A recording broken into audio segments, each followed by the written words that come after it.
So Brickman, I absolutely love the scene showing the wreck of the Pandora because as a maritime archaeologist here at the National Maritime Museum, it looks a lot like what I see when I work on wreck sites. Well, it's funny, isn't it? Because I work in a Lego workshop. You work in the biggest office in the world underwater. That's true, yes. And so is that an accurate representation of your day job?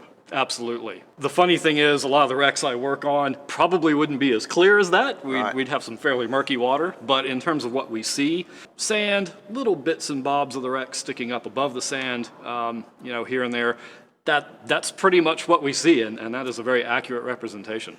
I tried to capture one moment, and I need your emotion for this. Yep. But when you are scuba diving, and again, visibility might be an issue, whatever, and you find something. Now, we've got a diver there who's found something, doesn't quite know what it is yet, but knows.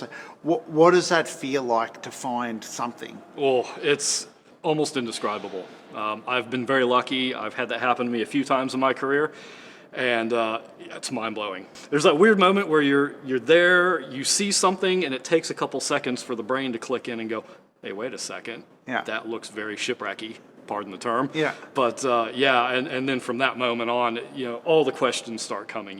What wreck is this? Is this the one we're looking for? What Sure. part of the wreck are we looking at? Yeah.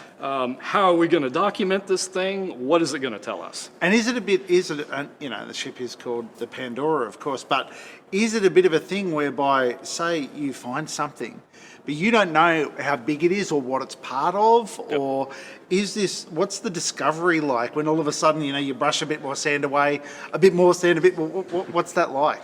Yeah, sometimes, you get down there and you've got just a tiny little bit of the wreck poking up. Could be, a little bit of an anchor or a fastener, a little bit of a timber sticking up, and nothing else. You just see sand, you might see some seagrass, that's about it.